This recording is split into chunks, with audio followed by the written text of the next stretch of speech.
Dengar tu. Terus Dihalau keluar daripada negeri Kelantan kerana perangai, mana nak cakap lapat derih macam mana kan, tapi nak bagi tahu itu, sehingga dia dibesarkan di kota raya. Dan hari ini Papa Gomo hari yang menjadi rujukan kepada walaung Kelantan, sedangkan Papa Gomo itu adalah ditendang daripada bumi Kelantan.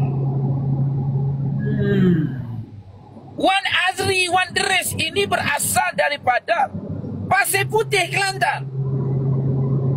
Terpaksa keluar daripada kampung Sungai Petai itu kerana perangai, kerana sikap, dan menjadi anggota polis yang dipecat kerana memeras ugut untuk dapatkan duit ataupun rasuah.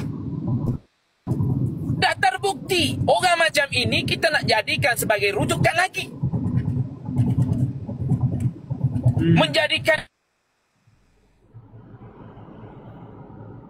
ia sebagai idola.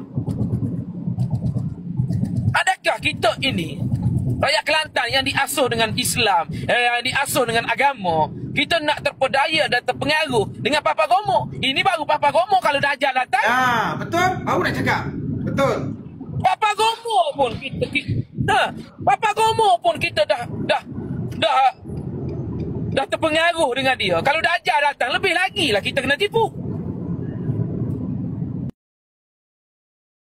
Saya nak cakap sikit. Jadi kepada walaun yang kononnya Islam itu, Islam ajar kita untuk tabayun, Islam ajar kita untuk buat kajian bagaimana kita nak mendapatkan sumber-sumber.